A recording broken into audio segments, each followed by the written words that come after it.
पुणी थरे आसंता कालीर बड़पण कवितार शेष भागटी आम आज आलोचना करने को जाऊे।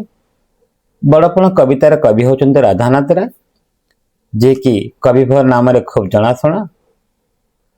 तो राधानाथ राय काव्य बड़पण बड़पण माने जहाँ आपण माने जानिथिबे श्रेष्ठ जो माने महान पुण्य देखांती से मानकु नहीं समालोचना करुछंदी कविवर राधानाथ राय। अर्थात तांकर पितृपुरुष मानक मन पकई दे कहउछंदी जे तांकर पितृपुरुष माने समग्र राज्यवासी को गोटे परिवार बेली मनुथिले, किंतु वर्तमान तमे कौन करुछ? सेमानकर सम्मान को बिकी भांगी खाऊच, सेमानकर सम्मान को तिले मात्र न बढ़ाई किंतु बड़पण देखे होउच। तेणु ये कवि कहउछंती तुमे काहेकि सिंह औरसर जन्म लाभ करी कुकर भली मानसिकता रखिअछ।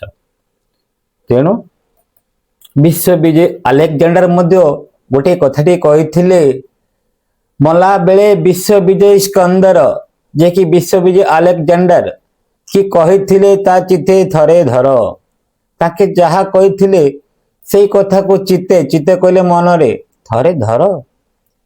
बहिले अर्थात कहिले ए प्राण गले पिंड छाड़ी, ए प्राण जेतेबेले पिंड छाड़ी चली जीवो सही समय रे कौन करिवो? नेबो जेबे मते कुकेईरे काढ़ी। जेतेबेले मोर शरीर रु पिंड छाड़ी नबो ताहले कौन करिवो? मते जेतेबेले कुकेईरे काढ़ी नबो ना सही समय रे मते कौन करिवो? देइथिबो तही मो शब सुआई।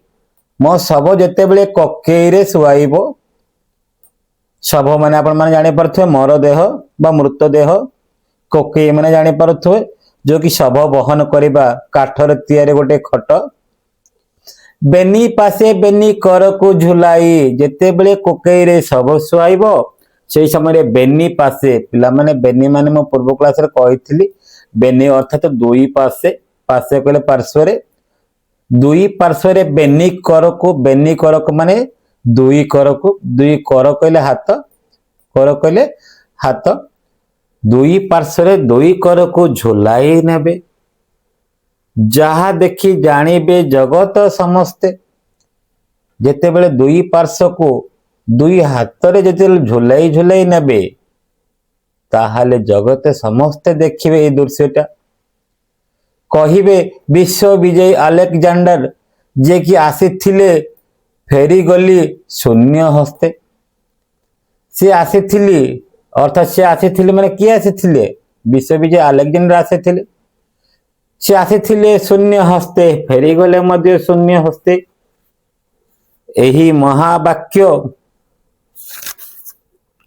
महावाक्य मने मने हेजी, मने मने हेजी अर्थात मने मने स्मरण करी। एही महावाक्यटा को जेतेबेले मन मने स्मरण करिवो जानि पारिबो सद्गुण भज लोभ मद तेजी। सद्गुण अर्थात भल गुण बा उत्तम गुण बा सद्गुण ताकू तमे ग्रहण कर, आओ मद को तेजी कर, लोभ को तेज। लोभ अर्थात मोह माया, लोभ को तेजी अर्थात त्याग कर, तेजी अर्थात त्याग कर। सेठी कहउछंती विश्व विजय अलेक्जेंडर जहा कहिथिले सेही कथाटा को थरे मन पकाओ बोली एटी कविवर राधानाथ राय कहउछंती। तांकर जो महावाक्य थिला से वाक्य को स्मरण कर अर्थात मने पकाओ। सद्गुण भज, सद्गुण लाभ कर, आउ लोभ मद एगुड़ी को त्याग कर। ओकारणे किंपा तंडी अरकिथ, अकारण रे अर्थात बिना कारण रे, बिना कारण रे, किंपा अर्थात काहे की, तंडी अरखित, तंडी अर्थात ठकी, काहाटो ठकी, अरखित अर्थात जो मानकर रक्षकहीन सेमानंको ठारो काहे की अकारण रे ठकुच। जो माने रक्षकहीन ଯାହାର କେହି ସାହାରା ନୁହନ୍ତି, ବେସାହାରା ଲୋକମାନଙ୍କ ଠାରୁ ଅକାରଣରେ ଅର୍ଥାତ୍ ବିନା କାରଣରେ କିମ୍ବା ଅର୍ଥାତ୍ କାହିଁକି ସେମାନଙ୍କ ଠାରୁ ତଣ୍ଡି କରୁଛ ଅର୍ଥାତ୍ ଠକୁଛ। ଏବଂ ଅଳ୍ପ ଦିନ ପାଇଁ ସଞ୍ଚୁଅଛ ବିତ୍ତ। ପିଲାମାନେ ବିତ୍ତ ଅର୍ଥାତ୍ ସମ୍ପତ୍ତି, ବିତ୍ତ ଅର୍ଥାତ୍ ସମ୍ପତ୍ତି। କାହିଁକି ଅଳ୍ପ ଦିନ ପାଇଁ ସେମାନଙ୍କୁ ଠକୁଛ ଏବଂ ସେମାନଙ୍କର ଯୋଉ ଧନ ସମ୍ପତ୍ତି ତମେ ଅଳ୍ପ ଦିନ ପାଇଁ କାହିଁକି ସଞ୍ଚୟ କରୁଛ? କିଛି ଦିନ ପରେ ନିଜେ ମଧ୍ୟ ମୃତ୍ୟୁବରଣ କରିବ। ତେଣୁ ଏଠି କବିବର ରାଧାନାଥ ରାୟ କହୁଛନ୍ତି ବିଶ୍ୱବିଜୟ ଆଲେକଜାଣ୍ଡାରଙ୍କର କଥାକୁ ଥରେ ମାତ୍ର ସ୍ମରଣ କର ଆଉ ଭଲ ଗୁଣ ଆପଣାଅ। ଏଇ ମଦ, ମୋହ, ମାୟା, ଲୋଭ ଏଗୁଡ଼ିକୁ ତ୍ୟାଗ କର। ଅକାରଣରୁ ବା ବିନା କାରଣରୁ କାହିଁକି ଏ ଗରିବ ଲୋକଙ୍କୁ ବା ଦିନ ଦୁଃଖୀ ଦରିଦ୍ର ଲୋକମାନଙ୍କ ଠାରୁ କାହିଁକି ଠକୁଛ? ଯାହାର କି ବେହେସାରା ଅରକ୍ଷିତ ଲୋକମାନଙ୍କ ଠାରୁ କାହିଁକି ଠକୁଛ? ଆରେ ଠକିକି ବା କଣ କରିପାରିବ? ଅଳ୍ପ ଦିନ ପାଇଁ ସଞ୍ଚୁଅଛ ବିତ୍ତ ଅର୍ଥାତ୍ ଅଳ୍ପ କିଛି ଦିନ କିଛି ବର୍ଷ ବଞ୍ଚିବ ଯେ କାହିଁକି ସଞ୍ଚୟ ଲାଭ କରୁଛ ଏଇ ଯେ ଭିତ୍ତ ଅର୍ଥାତ୍ ଧନ ବା ସମ୍ପତ୍ତି। ଦେଖନ୍ତୁ ପରବର୍ତ୍ତୀ ପଂକ୍ତି କଣ ରହିଛି? ବୋଲାଓ ଜଗତେ ସିନା ଲକ୍ଷ୍ୟ ପଶି, ହେ ରାଜା ହେ ମହାରାଜା ମାନେ ତୁମେ ଏ ଜଗତ ସାରା କହି କହି ବୁଲୁଥିବ ବା ବଡ଼ାଇ କହୁଥିବ ଲକ୍ଷ ଲକ୍ଷ ଜନତାକୁ ମୁଁ ପୋଷି ଅଛି। ଅର୍ଥାତ୍ ସେମାନଙ୍କର ଭଲ ମନ୍ଦ ବୁଝାମଣା ମୁଁ ନିଜେ କରୁଛି। ଯେହେତୁ ମୁଁ ରାଜା, ରାଜାଦି ରାଜା ମହାରାଜ, ତ ଆମେ ଲକ୍ଷ ଲକ୍ଷ ଲୋକମାନଙ୍କର ଭରଣ ପୋଷଣ ଆମେ କରୁଛୁ ବୋଲି ଲକ୍ଷ ଲକ୍ଷ ଲୋକମାନଙ୍କୁ ତମେ ବୋଲାଉଛ ଅର୍ଥାତ୍ କହି କରି ବୁଲୁଛ। କିନ୍ତୁ ବାସ୍ତବରେ ତାହା ସତ୍ୟତା କି?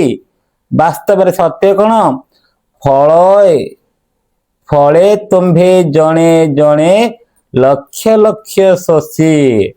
ଏତେ ସୁନ୍ଦର ଭାବରେ କବିବର ରାଧାନାଥ ରାୟ ଏଠି ପଦ ସଂଯୋଜନା କରିଛନ୍ତି। ଦେଖନ୍ତୁ ବାସ୍ତବରେ ତାହା ନୁହଁ, ତୁମେ ଲକ୍ଷ ଲକ୍ଷ ଲୋକମାନଙ୍କର ଭରଣ ପୋଷଣ କରୁନାହଁ, ଏ ଲକ୍ଷ ଲକ୍ଷ ଲୋକମାନଙ୍କ ଠାରୁ ଶୋଷଣ କରି ନେଉଛ। ଏବଂ ସେ ଯୋଉ ଶୋଷଣ କରି ନେଇଥିବା ଟଙ୍କା ତମେ କଣ କରିପାରୁଛ ଜାଣିଛ? ଏଇ ଯୋଉ ନେଇଥିବା ଟଙ୍କା ବାସ୍ତବରେ ତାହା ସୁବ୍ୟୟରେ କାର୍ଯ୍ୟରେ ଲାଗୁନାହିଁ। କେଉଁ ବ୍ୟୟରେ ଖର୍ଚ୍ଚ ହଉଛି ଦେଖନ୍ତୁ। ଗଣିକା, ଓକିଲ, ଛାମୁଆ ପୋଷଣ ଲାଗି କରି କିମ୍ବା ପ୍ରଜାଙ୍କୁ ଶୋଷଣ। ଏଠି ରାଧାନାଥ ରାୟ କହୁଛନ୍ତି ତୁମେ ପ୍ରଜାଙ୍କ ଠାରୁ ଯୋଉ ଶୋଷଣ କରୁଛ, ଯୋଉ ଧନ ସମ୍ପଦ, ଏଇ ଯୋଉ ଟଙ୍କା ଏଗୁଡାକ କାହାକୁ ଦେବା ପାଇଁ? ପିଲାମାନେ ଗଣିକାକୁ ଦେବା ପାଇଁ ତମେ କଣ ଶୋଷଣ କରୁଛ କି? ଗଣିକ ଅର୍ଥାତ୍ ରୂପଜୀବୀ। ପିଲାମାନେ ଜାଣିପାରୁଥିବ ରୂପଜୀବୀ ମାନେ ୟାର ଅନ୍ୟ ଅର୍ଥ ହଉଛି ବେଶ୍ୟା ବା ଦେହଜୀବୀ। ରୂପଜୀବୀଙ୍କୁ ଦେବା ପାଇଁ ତମେ ଏ ଗରିବ ଲୋକଙ୍କ ଠାରୁ ଶୋଷଣ କରୁଛ। ଓକିଲ ମାନଙ୍କୁ ଦେବା ପାଇଁ ଶୋଷଣ କରୁଛ ଏବଂ ଛାମୁଆ ମାନଙ୍କୁ ଦେବା ପାଇଁ ଶୋଷଣ କରୁଛ। ପିଲାମାନେ ଛାମୁଆ ମାନେ ଆପଣ ମାନେ ଜାଣିଥିବେ,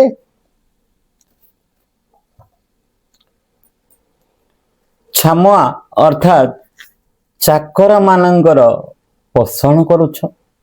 ଏ ଯୋଉ ଲକ୍ଷ ଲକ୍ଷ ଜନତାଙ୍କ ଠାରୁ ବା ଗରିବ ପ୍ରଜାଙ୍କ ଠାରୁ ଯୋଉ ଶୋଷଣ କରୁଛ, ରୂପଜୀବୀ ମାନଙ୍କୁ ଦଉଛ, ଓକିଲ ମାନଙ୍କୁ ଦଉଛ, ଚାକର ମାନଙ୍କୁ ଦଉଛ। କାହିଁକି ଏଇଭଳି କାମ କରୁଅଛ? ପ୍ରଜା ରକ୍ତ ସ୍ୱେଦ ଲୋତକେ ଅର୍ଜିତ, ଅଭିଶପ୍ତ ରାଶି ପାପରିତ। ଏଠି କହିବାକୁ ଗଲେ ପ୍ରଜାର ରକ୍ତକୁ କାହିଁକି ଶୋଷଣ କରୁଛ? ସେମାନଙ୍କର ସ୍ୱେଦ କହିଲେ ଝାଳ ବୁହା, ସେମାନଙ୍କର ଝାଳ ବୁହା ଧନକୁ କାହିଁକି ଶୋଷଣ କରୁଛ? ଲୋତକେ ଅର୍ଥାତ୍ ତାଙ୍କ ଯୋଉ ଲୁହକୁ ନିଗାଡ଼ି ସେମାନେ ଅର୍ଜିତ କରିଛନ୍ତି ବା ଅର୍ଜନ କରିଛନ୍ତି। ସେଇ ଅଭିଶପ୍ତ ରାଶି ଅର୍ଥାତ୍ ସେ ଅଭିଶାପ ରାଶିକୁ କାହିଁକି ତୁମେ ଗ୍ରହଣ କରୁଛ? କାହିଁକି ତୁମେ ପାପ ବିତ୍ତ କରୁଛ? ଅର୍ଥାତ୍ ପାପ ବିତ୍ତ ଅର୍ଥାତ୍ ପାପକୁ କାହିଁକି अर्जन करुछ। एटी कविवर राधानायक राय कहउछंती जो प्रजा माने सेमाने जेमिति कि रक्त लोह झाल को निगाड़ी धन अर्जन करुछंती से धन को काहे कि तुमे शोषण करुछ, काहे कि तुमे अभिशाप प्राप्त होछ, काहे कि तुमे पाप को अर्जन करुछ। यह करिवा द्वारा कौन आपण मानको मिलिबो बोली से समालोचना करबा को जाई कविवर राधानाथ राय दरबार बसिथिबा राजा मानको अवगत कराउछंती। प्रायश्चिते व्यय न करी जतने पाप अर्ज पापार्जित धने।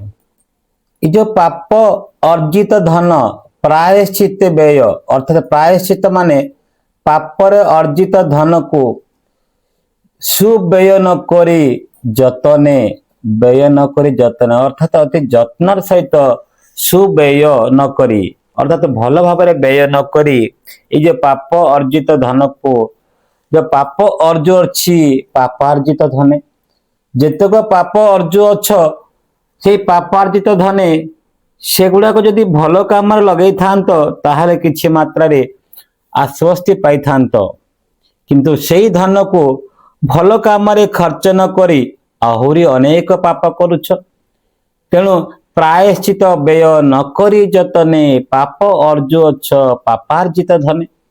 एटी कविवर राधानाथ राय कहउछंती जदि बा ए गरीब लोकंक ठारू बा ए जो दिन दुखी अरक्षित लोकंक ठारू जो शोषण करुछ ए शोषण करिथिबा धन संपद को यदि भल काम खर्च न करी से टंका को बा से धन को ए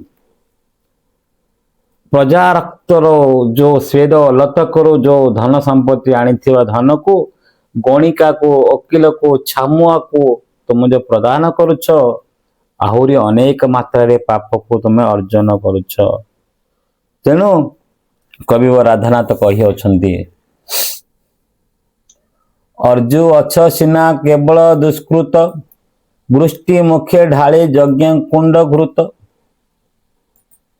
दुष्कृत दुष्कृत माने पाप, दुष्कृत माने पाप। तमे ए जो गरीब लोकंक ठारू शोषण करोछ तमे कौन अर्जन करोछ दुष्कृत अर्जन करोछ। दुष्कृत माने पाप अर्जन करोछ। से पाप अर्जित धन को तमे कौन करछ वृष्टि मुखे ढालुछ। पिला माने घृष्टि मुख अर्थात घुसुरी मुखरे वृष्टि अर्थात घुसुरी घुसीर मुखरे ढाली यज्ञ कुंड घृत करुछ।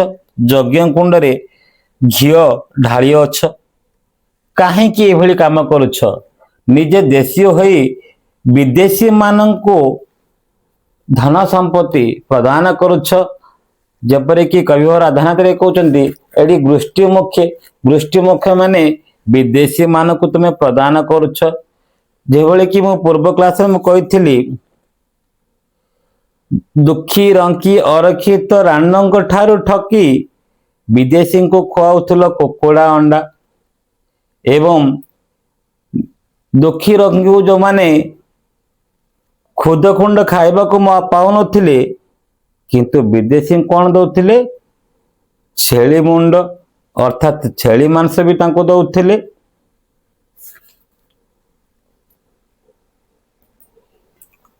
ए अप्रिय सत्य छल को न धरी निजे श्रेय देखो चित्ते चिंता करी। एडी कविवर राधानाथ राय कहउचंती एटा हला अप्रिय सत्य। एटा आम पाए प्रिय न हेले मध्य एटा वास्तव रे सत्य। या छल को न धरी अर्थात ये जो पाप अर्जित धन को न धरी निज श्रेय देख, निज श्रेय देख अर्थात निजर भल को देख बा निजर हित को देख। चित्ते चिंता करी चित्ते अर्थात मनरे, चित्ते अर्थात मनरे।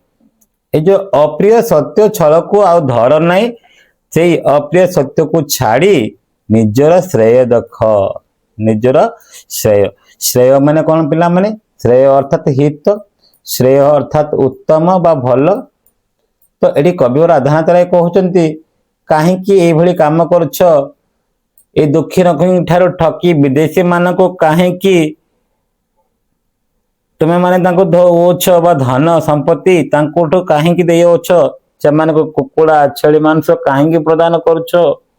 वास्तव में कहवा गले निजर श्रेय देख चित्ते चिंता कर चित्ते अर्थात मनरे बा हृदय थोड़ा चिंता करके देख निजर श्रेय देख। भग्न घटु आहा सलिल जेसन सरी जाऊँगी आयु प्रतिक्षण। सुंदर कथाटी कहते कवि राधानाथ राय। भग्न घटु आहा सलिल जेसन भग्न घटु अर्थात भंगा माठिया पिला माने भग्न अर्थात भंगा घंटु अर्थात माठिया ये जो भंगा माठियाटी सलिल जेसन सलिल माने कौन सलिल माने जल बा पानी सरी जाऊँगी आयु प्रतिक्षण पिला माने जो माठियाटी भंगा होइथिबो बा अल्प किछि फाटी जाइथिबो से माठियारे पानी धीरे धीरे सरी जाउथबो ना। ठीक सेमिति एडी कविवर राधानाथ राय कहउचंती कहीं एते लोभ करछ कहीं एते मोह माया रखियोछ कहीं संचय करियोछ अल्प दिन पाई तुम पारा बंचुअछ। आयु परा प्रति क्षण रे तुम सरी जाऊँगी आयु अर्थात आयुष आयु अर्थात आयुष तो आयुषटा कौन होची प्रति क्षण रे लीन होगा को जाउछि बा सरी सरी जीवा को जाउछि।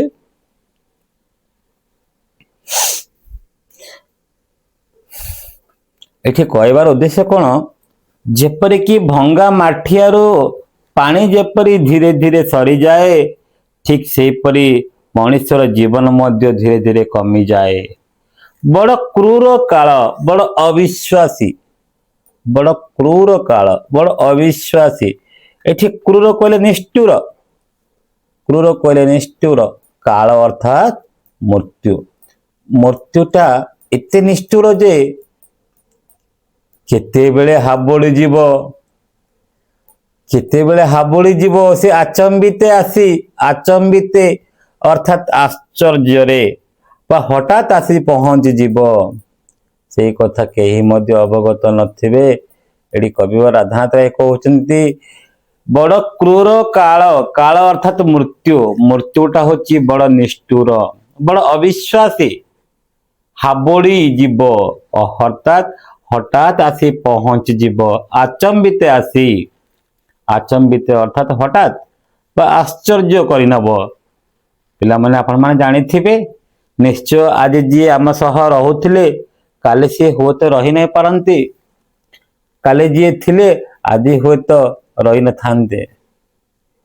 तो ये कहबार उद्देश्य कौन ये जो मृत्युटा होची क्षण स्थायी केबे आसी पहुंची जीव ये कथाटा कहारी को मध्य अवगत न थाए। दूरवर्ती जानी काल को जे हसे हसी से ता पछे आसी लुचि बसे पिला माने से कहले किए से अर्थात काल काल कहले किए काल अर्थात मृत्यु काल अर्थात मृत्यु जे कहिबो मृत्यु बहु दूर रे अछि मृत्यु बहुत दूर रे अछि बोले जे हसी थाए अर्थात जे ताश्चर्य करे थाए जे हास्यास्पद करे थाए हसी हसी मृत्यु आसी लुचि बसी थाए काहा पाखरे जे हसु थाए मृत्यु मोठो बहु दूर रे अछि किंतु मृत्यु आसी केतेबेले ता पाखरे लुचि बसी थिबो सेई कथा से मध्य जानी नथिबे। नीति बेले बुझी छामुरे हाजर हेबा विधि ताको नाइटी गोचर पिला माने एई जो कथाटा कहिबार कारण कोन नीति बेले बुझी नीति बेले कर नीति अर्थात नियम बेले अर्थात समय जो विधि विधान अनुसार नियम अनुसार बुझी छामुरे हाजर छामु अर्थात सम्मुख रे कहा सम्मुख रे जे मृत्युवरण करे ମୃତ୍ୟୁ ଆସିକି ତା ସମ୍ମୁଖରେ ଉପସ୍ଥିତ ହୋଇଯାଏ। ହେବ ବିଧି ନାହିଁ, ହେବ ବିଧି ତାକୁ ନାହିଁଟି ଗୋଚର।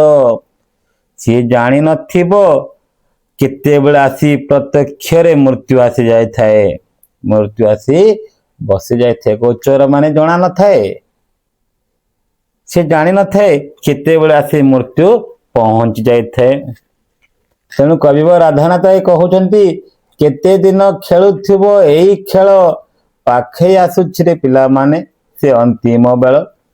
ଏଠି ସେ କହୁଛନ୍ତି କଣ, କେତେ ଦିନ ଖେଳୁଥିବ ଏଇ ଖେଳ, ପାଖେଇ ଆସୁଛି ସେ ଅନ୍ତିମ ବେଳ।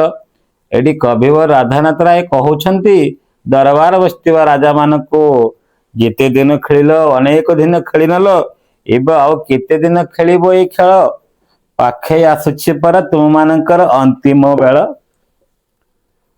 ଅନ୍ତିମ ବେଳ ମାନେ କଣ ପିଲାମାନେ, ଶେଷ ବେଳ। ଶେଷ ବେଳ ମାନେ ଶେଷ ସମୟ।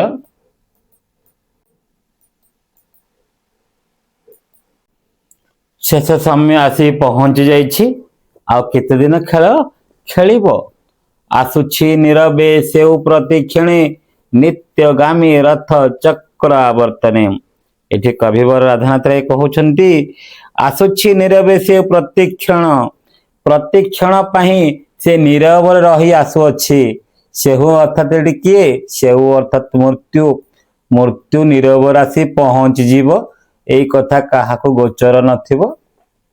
ନିତ୍ୟଗାମୀ ଅର୍ଥାତ ନିତ୍ୟ ଆସିଥାଏ ରଥ ଚକ୍ର ଆବର୍ତ୍ତନେ।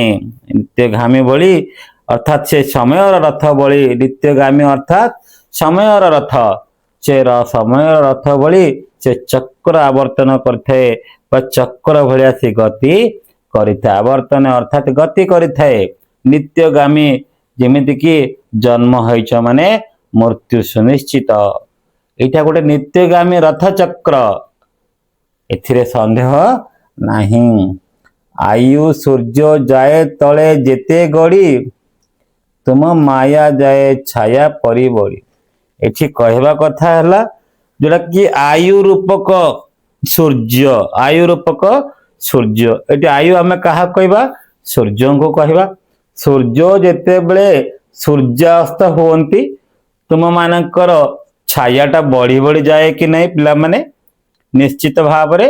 ସୂର୍ଯ୍ୟ ଯେତେବେଳେ ପଶ୍ଚିମ ଦିଗରେ ଅସ୍ତ ହେବାକୁ ଯାଆନ୍ତି, ଆମର ଶରୀରର ଛାୟା ଟା ଧୀରେ ଧୀରେ ବଢି ବଢି ଯାଏ। ଏଠି ବାସ୍ତବରେ ସୂର୍ଯ୍ୟ ଅସ୍ତ ହେବା କଥା କି ମଣିଷ ଛାୟା ବଢିବା କଥା, ସେ କଥା କୁହାଯାଉନି। ଏଠି କହିବା କଥା ହେଲା, ମାୟା ଚେର ତଳେ ଭେଦିବ ଯେତିକି, ଅନ୍ତକେ ରଗଡେ ଝିଙ୍କିବ ତେତିକି। ଅର୍ଥାତ ଏଠି କହିବା ଗଲା, ମାୟା ଚେର ଅର୍ଥାତ ମାୟା ରୂପକ ଚେର, ଅର୍ଥାତ ଏଇ ଯୋଉ ମୋହ ମାୟା, ଏଇ ଯୋଉ ମୋହ ମାୟା ରୂପକ ଚେର କେତେ ଭେଦିବ ଯେତିକି, ଭେଦିବ ମାନେ ଯେତେ ଭିତରକୁ ଯିବ, ଅର୍ଥାତ ଯେତେ ଅଧିକ ମାତ୍ରାରେ ପାପକୁ ଅର୍ଜନ କରିବ, ସ୍ୱୟଂ ପ୍ରଭୁ ଅଛନ୍ତି ବା ବିଷ୍ଣୁ ଅଛନ୍ତି, ଅନ୍ତକେ ରଗଳେ ଝିଙ୍କିବ ତେତିକି। ଅନ୍ତକେ ଅର୍ଥାତ ଶେଷରେ ତମକୁ ସେତିକି ମାତ୍ରାରେ ରଗଡେଇ ଦେବେ। ତେଣୁ ପାପ କରିବା ପୂର୍ବରୁ ଟିକେ ସୁଧାରି ଯାଅ। ବୁଝାପଡୁଛି କି ନାଇଁ? ଯୋଉମାନେ ପାପଗ୍ରସ୍ତ ଲୋକମାନେ ଅଛନ୍ତି, ସେମାନଙ୍କୁ ସେତିକି ମାତ୍ରାରେ କଷ୍ଟ ପାଇବେ। କାହିଁକି ନା ଯୋଉ ମାୟା ଚେର ତଳେ ଭେଦିବ ଯେତିକି, ଅନ୍ତକ ରଗଡେ ଝିଙ୍କିବ ତେତିକି। ସେ କଠିନ ଝିଙ୍କା ଝିଙ୍କିରୁ ନିସ୍ତାର, ସେ କଠିନ ଝିଙ୍କା ଝିଙ୍କିରୁ ନିସ୍ତାର ପାଇବା ପାଇଁ। ନିସ୍ତାର ମାନେ ପିଲାମାନେ କଣ, ନିସ୍ତାର ଅର୍ଥାତ ମୁକ୍ତି ପାଇବା ପାଇଁ ବା ତ୍ରାହି ହେବା ପାଇଁ। ଯଦି ବା ସେ ପାପରୁ ମୁକ୍ତି ହେବା ବା ପାପରୁ ତ୍ରାହି ହେବାର ଅଛି, ମାନେ ସେଇ ତ୍ରାହି ଲାଭ ଲାଗି ଆଗୁ ହୋ ହୁସିଆର ହେଲା। ଯେତେବେଳେ ପାପଗ୍ରସ୍ତ ଲୋକମାନେ ଯେତିକି ମାତ୍ରାରେ ଭେଦିବେ, ସେତିକି ମାତ୍ରାରେ ରଗିଡି ଯିବେ। ତେଣୁ ସେଇ ଯୋଉ ପାପଗ୍ରସ୍ତରୁ पापरु मुक्ति लाभ करिवार अच्छे माने आगुरु से माने हुशियार हेबाको पड़िबो। हुशियार माने पिला माने जानि पारथो, हुशियार माने सचेतन बा जाग्रत हेबाको पड़िबो। तेणु एठी कविव राधानाथ राय कहउछंती वर्तमान मध्य समय अच्छी पाप पथ को परित्याग करी पुण्य पथ को आपणेले हुए तो किछि मात्रा रे मुक्ति पाई परिबो बा त्राही पाई परिबो। तेणु कविव राधानाथ राय आउ एक पंक्ति आनी बेल थाउ थाउ अरजी धर्म जन्म अनुरूपे देखाओ कर्म जन्म फले भवे बड़पण पाई धर्म फले ताको कर चिरस्थायी। ए सुंदर वाक्य। तेणु कविव राधानाथ राय कहउछंती जेतेबेले जदि बेल अच्छी बेल माने समय समय अच्छे माने अर्जन कर धर्म बेल थाउ थाउ अर्जन कर धर्म धर्म अर्थात धर्म कहीं ना तुम्हें परा जन्म करी अच्छ जन्म अनुरूपे अर्थात जन्म अनुजाई भल काम टिके कर देखाओ कर्म कर्म अर्थात कर्म धर्म अर्थात धर्म कर्म अर्थात कर्म। वर्तमान समय अच्छी तेणु बेल थाउ थाउ अर्जन कर धर्म आउ जन्म अनुजाई भल कर्म टिके कर जन्म फल भवे बड़पण पाई धर्म फले ताको कर चिरस्थायी। माने जन्म लाभ करछ काहेकि जन्म लाभ करछ बड़पण पाई बोधे जन्म लाभ करछ। जदि बड़पण पाई जन्म लाभ करछ ताको तमे किभली भाबरे चिरस्थायी करिवो धर्म फल रे ताको चिरस्थायी करिवो। चिरस्थायी माने पिला मा जानि परथो सर्वदा स्थायी होई रहिवो चिरदिन पाई लिपिबोध होई रहिवो। क्यों मार्ग रे धर्म ही एकमात्र मार्ग। जदि भल काम करिछ सर्वदा चिरस्थायी रहिवो इटा सुनिश्चित। धर्म एक पतो पतो गड़ी छंती विधि तरीबाको ए संसाद बारिधि। सुंदर कथा। धर्म नामक एक पतो गड़ी छंती पिला माने पोतो कहले जहाज पोतो कहले जहाज पोतो कहले जहाज किए गड़ी छंती विधि गड़ी छंती। विधि माने किए पिला माने विधि अर्थात भगवान स्वयं ईश्वर बा ब्रह्मा। तो एठी जब भगवान गड़ी छंती धर्म नाम एक जहाज कहीं की गड़ी छंती पिला माने कहि परिबे तरीबाको अर्थात ए संसार को पार करिबाको तरीबाको अर्थात पार करिबाको कहा को पार करिवो ए संसार को पार करिवो। ए संसार रूपक बारिदी बारिदी अर्थात समुद्र। तो एठी कहबाको गले जो समुद्र रूपक संसार को यदि पार करिबाको अछि ताहाले धर्म किछि करिबाको पड़िबो। तेणु पारा एठी कवि कहउछंती भगवान बा विधि से गठन करिछंती बा गढ़िछंती धर्म गोटे पतो पतो अर्थात जहाज जो जहाज माध्यम रे आमे समुद्र को अतिक्रम करू अर्थात धर्म माध्यम रे आम संसार को मध्य अतिक्रम करिबा। धर्म एक आसीना महत पणिया आ बड़ पणिया बा बड़पण अढ़े दिनिया हाँ कि नहीं। जदि आमे बड़पण देखी हेबा बड़पण केते दिन आमे देखी परिबा केवल मात्र अढ़े दिनिया पई हाँ कि नहीं पिला माने। तो धर्म एक सिना महत पणिया जदि भल धर्म करिछ बा भल कर्म करिछ ताहाले चिरदिन पई महत पणिया होई रहिला। आ बड़पण अढ़े दिनिया पई रहिबो। आज हुए तो अच्छे काली हुए तो न थाई पारे किंतु जदि भल काम करछ बा धर्म मार्ग रे जाइछ ताहाले चिरदिन पई चिरस्थायी होई रहिबो बा चिरदिन पई लिपिबोध होई रहिबो। एथिरे तिले मात्र संदेह नाही। बड़पण भाई एकासीना सेही छड़ाई केही जा न पारइनी। सुंदर कथा पिला माने बड़पण पाखरे जा पाखरे अच्छी जा पाखरे श्रेष्ठता अच्छी ଯାହା ପାଖରେ ମହାନ ପଣିଆ ରହିଛି ତାଠୁ କେହି କଣ ଛଡାଇକି କେହି ନେଇପାରିବ କି? ବଡପଣ ଭାଇ ଏକା ସିନା ସେହି ଛଡାଇ କେହି ଯା ନ ପାରଇନି ତାହାଠାରୁ କେହି ମଧ୍ୟ ବଡପଣ ପଦବୀଟା ଛଡାଇ କେହି ନେଇ ପାରନ୍ତି ନାହିଁ। ବଡପଣ ସେଇ ଅନ୍ତେ ସୁଦ୍ଧା ଯାର ସୌରଭେ ଚହୁଟି ଥାଏ ଏ ସଂସାର। ଏଠି କବିବର ରାଧାନାଥ ରାୟ ପୁଣି ଥରେ କହି ରଖୁଛନ୍ତି ବଡପଣ ଆମେ କାହାକୁ କହିବା? ବଡପଣି ତାକୁ କହିବା ଯାହାରେ ଅନ୍ତେ ସୁଦ୍ଧା ଯାର।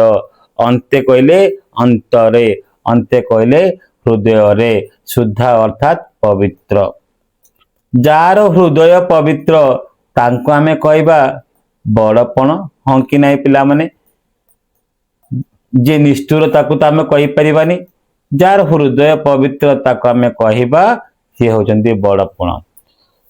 ତାହାର ସୌରଭ ଚଉଠି ଥାଏ ଏ ସଂସାର। ତାର କଥା, ତାର ଭାଷା, ତାର କାର୍ଯ୍ୟ এই ସଂସାରରେ ଚହୁଟୁ ଥାଏ। ଚହୁଟୁ ଥାଏ ମାନେ ପିଲାମାନେ କଣ? ଚହୁଟୁ ଥାଏ ମାନେ ପ୍ରଚାର ପ୍ରସାରଣ ହୋଇଥାଏ। এই ସଂସାରରେ ହେଇଥାଏ, ଏ ପୃଥିବୀ ପୃଷ୍ଠରେ ହେଇଥାଏ।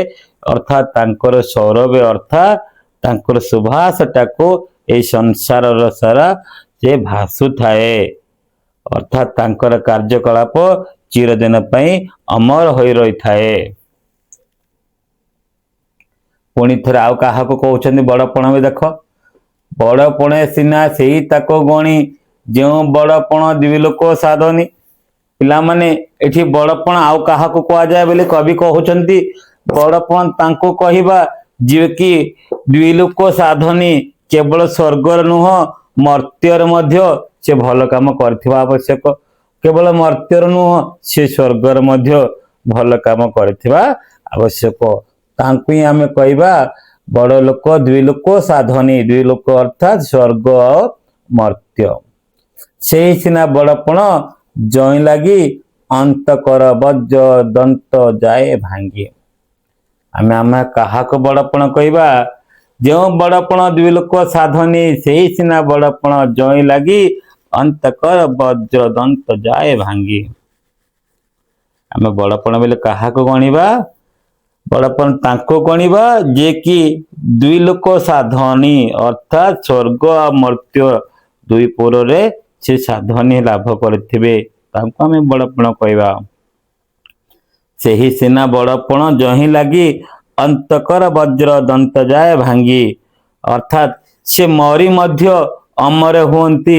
ସେ ଶେଷ ପର୍ଯ୍ୟନ୍ତ ସେ ଲଢିଥାନ୍ତି ଏବଂ ତାଙ୍କର ବଜ୍ର ଦାନ୍ତ ମଧ୍ୟ ଭାଙ୍ଗିଯାଏ। ଅର୍ଥାତ୍ ତାଙ୍କର କଠୋର ଦାନ୍ତ ମଧ୍ୟ ସେ ଭାଙ୍ଗିଯାଏ। କାରଣ ସେ ମରିବା ସମୟରେ ମଧ୍ୟ ସେ ଲଢିଥାନ୍ତି ଆଉ ଚିରଦିନ ପାଇଁ ଅମର ହୋଇଥାନ୍ତି। ତାଙ୍କୁ ଆମେ କହିପାରିବା ସେ ବଡପଣ ବୋଲି। ସେଇ ବଡପଣେ ବଳାଅ ମତିକି କାଳ ନ ପାରିବ ପଶିଯା କତିକି। ସେଇ ପ୍ରକାରର ବଡପଣ ମନକୁ ବଳାଅ। ମତିକି ବଳାଅ, ମତି ଅର୍ଥାତ୍ ମନକୁ। ଯଦି ବା ସେଇ ପ୍ରକାର ମନକୁ ଯଦି ବଳେଇବ ତାହେଲେ କାଳ ନ ପାରିବ ପଶିଯା କତିକି। ଅର୍ଥାତ୍ ଆଉ ମୃତ୍ୟୁ ମଧ୍ୟ ପାଖକୁ ଆସିପାରିବ ନାହିଁ ବୋଲି କବି କହୁଛନ୍ତି। ତ କାଳେ ସୁନ୍ଦର ଭାବରେ ପଦ ସଂଯୋଜନା ଜାଣିପାରୁଛନ୍ତି ପିଲାମାନେ? ଆମେ ବଡପଣ କାହାକୁ କାହାକୁ କହିଥାଉ ସେଠି ଲେଖା ଯାଇଛି, ବୁଝା ପଡୁଛି ନା? ଯାହାର ଅନ୍ତେ ପବିତ୍ର ତାକୁ ଆମେ ବଡପଣ କହିଥାଉ। ଯିଏ ଦ୍ୱିଲୋକ ସାଧନୀ ତାକୁ ଆମେ ବଡପଣ କହିଥାଉ। ଯିଏ ଯାହାର ଅନ୍ତକର ବଜ୍ର ଦନ୍ତ ମଧ୍ୟ ଭାଙ୍ଗି ଯାଇଥିବ ତାଙ୍କୁ ଆମେ ବଡପଣ କହିଥାଉ। ସେଇ ପ୍ରକାର ଯଦି ବଡପଣ ହେବା ତାହେଲେ କାଳ ମଧ୍ୟ ପଶି ପାରିବ ନାହିଁ। ତେଣୁ କବି ଏଠି ପୁଣି ଶେଷରେ କଣ କହୁଛନ୍ତି ଦେଖନ୍ତୁ, ହେଳା କର ନାହିଁ ପାଇଏ ସୁବିଧା ଲଭିବାକୁ ସେଇ ବଡପଣ ନିଦା। ଏଠି କବିବର ରାଧାନାଥ ରାୟ କହୁଛନ୍ତି ଆଉ ହେଳା କର ନାହିଁ। ଯେତିକି ହେଳା କଲ ବହୁତ ହେଳା କରିଦେଲ, ଆଉ ହେଳା କର ନାହିଁ ଏଇ ସୁବିଧା ପାଇଁ। ଯଦି ଏଇ ସୁବିଧା ଲଭିବାକୁ ଅର୍ଥାତ୍ ଲାଭ କରିବାକୁ ଚାହୁଁଛ ତାହେଲେ ବଡପଣ ନିଦା ହୁଅ। ନିଦା ଅର୍ଥାତ୍ ଶକ୍ତ ହୁଅ। ବଡପଣ ପାଇଁ ଶକ୍ତ ହୁଅ, ଆଉ ବିଳମ୍ବ ନ କର। এই ସଂସାରର ତୋକସାର ବଡ଼ପଣ ଲାଳସାର ନିଅ ବାଉଡ଼ାଇ ମନ। এই ସଂସାରର ତୋକସାର ମାନେ ପିଲାମାନେ ତୋକସାର ହଉଛି ବାହାର ଚମକ। ତୋକସାର ହଉଛି ବାହାର ଚମକ।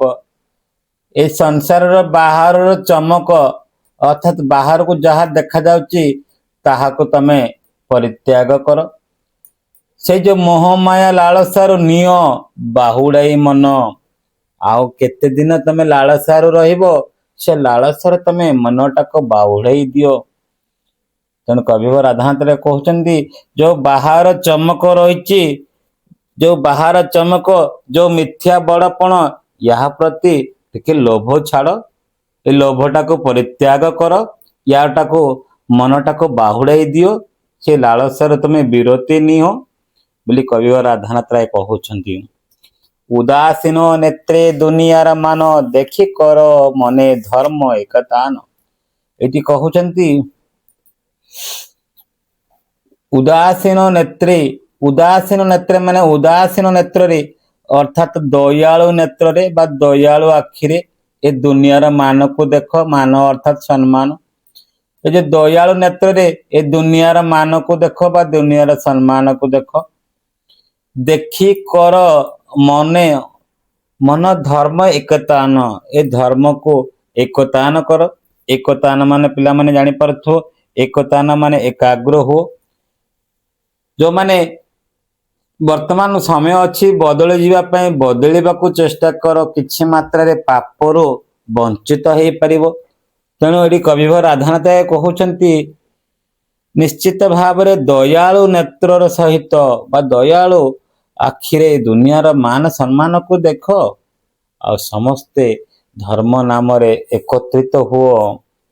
ରାଜ ଧର୍ମ ଆତ୍ମତତ୍ତ୍ୱେ ଦେଇ ମତି ଉଚ୍ଚ ହୋଇ ଲଭ ଉଚ୍ଚତର ଗତି।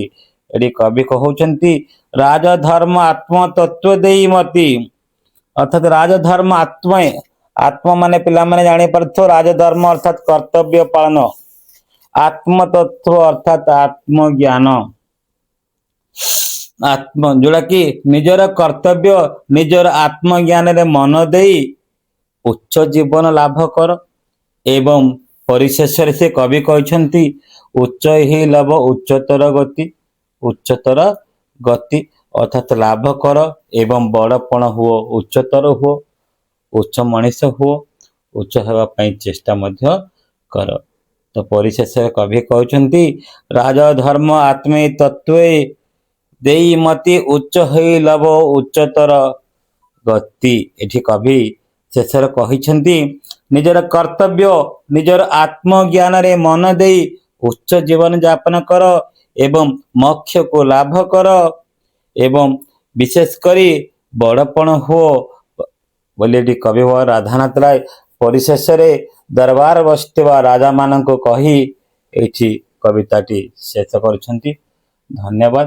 ଯଦି ଭିଡ଼ିଓଟି କିଛି ମାତ୍ରାରେ ହେଲ୍ପ ହେଇଥିବ ତାହେଲେ ଗୋଟେ ଲାଇକ୍ ତ ନିହାତି କରିବେ ଏବଂ ତତ୍ସହିତ ଏଇଭଳି ଭିଡ଼ିଓଟି ଆହୁରି ଅଧିକରୁ ଅଧିକ ମାତ୍ରାରେ କରିବା ପାଇଁ ବା ନିଜକୁ ଉତ୍ସାହିତ କରିବା ପାଇଁ ଆମ ଚ୍ୟାନେଲକୁ ସବସ୍କ୍ରାଇବ କରନ୍ତୁ ଏବଂ ବେଲ୍ ଆଇକନ୍ ମଧ୍ୟ ଦବାନ୍ତୁ। ଯଦି କିଛି ସନ୍ଦେହ ରହୁଛି ତାହେଲେ କମେଣ୍ଟ ମାଧ୍ୟମରେ ପରିପ୍ରକାଶ କରନ୍ତୁ। ନିଶ୍ଚିତ ଭାବରେ ମୁଁ ତାର ସମାଧାନ ଦେବା ପାଇଁ ମୁଁ ଚେଷ୍ଟା କରିବି। ଜୟ ହିନ୍ଦ, ବନ୍ଦେ ଉତ୍କଳ ଜନନୀ।